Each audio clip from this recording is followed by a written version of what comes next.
sondanima sai puji ku bersami nasu maringun menukir. Mari kita berdoa. Kasih karunia dan damai sejahtera dari Allah Bapa dan dari anaknya Tuhan Yesus Kristus menyertai kamu sekalian. Amin. Salam saudaraku. Sebelum kita beraktivitas, marilah kita mendengarkan firman Tuhan yang tertulis dalam kitab Ibrani 4 ayat 16. Sebab itu marilah kita dengan penuh keberanian menghampiri tahta kasih karunia, supaya kita menerima rahmat dan menemukan kasih karunia untuk mendapat pertolongan kita pada waktunya. Atong marhiras niro kamahita madapoton habang sa parasyen, asata jalo talup niroham, jala asadapotan asiniro hita bahin pangurupion ditiki haletan. Demikianlah firman Tuhan.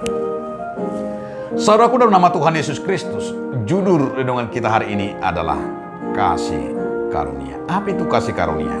Karena kita sering menyatakan kasih karunia itu dalam hidup kita sehari-hari. Namun kasih karunia itu adalah berkat. Kasih karunia itu adalah kemurahan Tuhan yang diberikan kepada kita. Dan kasih karunia itu Allah menjadikan kita menebus anugerah. Karena kasih karunia itu dengan anaknya Yesus Kristus, sehingga kita diselamatkan dan menerima kerajaan Allah. Dengan kasih karunia ini, bahwa manusia benar-benar hidup di dalam kasih karunia, karena kita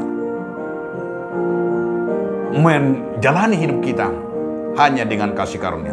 Tanpa kasih karunia mungkin kita akan mengalami banyak pergumulan dan banyak juga termasuk Allah kegagalan-kegagalan. Tetapi karena kita menerima kasih karunia, sehingga dengan kasih karunia itu kita ditopang untuk hanya mengandalkan dan berlindung kepada iman dan kepada anugerah, kepada kasih karunia itu. Oleh karena itu saudara-saudaraku, jika kita mengingat arti makna kasih karunia itu begitu luar biasa bagi kita, sehingga orang yang selalu merindukan dan merasakan karunia dalam hidupnya, dia tidak pernah khawatir dan tidak pernah takut melangkah. Dan termasuk salah satu yang dikatakan oleh penulis kitab Ibrani. Di dalam kitab Ibrani ini mau dikatakan kepada kita supaya orang-orang percaya, semua manusia menghampiri tahtanya di dalam kasih karunia. Karena kasih karunia itulah mendapat kita, yaitu menerima pertolongan dari Tuhan. Oleh sebab itu saudaraku, berilah dirimu dan marilah kita selalu mengandalkan hidup ini di dalam kasih karunia. Karena kasih karunia itu memampukan kita dengan pertolongannya dalam segala kemudahan dan segala hidup kita, termasuk yang harus kita katakan kepada anak-anak kita, kepada siapapun. Jika orang yang selalu hidup dalam kasih karunia itu, tentu dia akan selalu bertindak hati-hati, selalu bertindak di dalam Tuhan. Dan ingatlah, kasih karunia itulah yang mengaruniakan kepada kita. Jika kita mau meraih, jika kita bercita-cita menghampiri termasuk menggapai apapun. Hari ini, tahun ini, apa yang kita rencanakan, apa yang kita impikan kepada Tuhan lewat kasih karunia, pasti yang paling terindah bagi kita.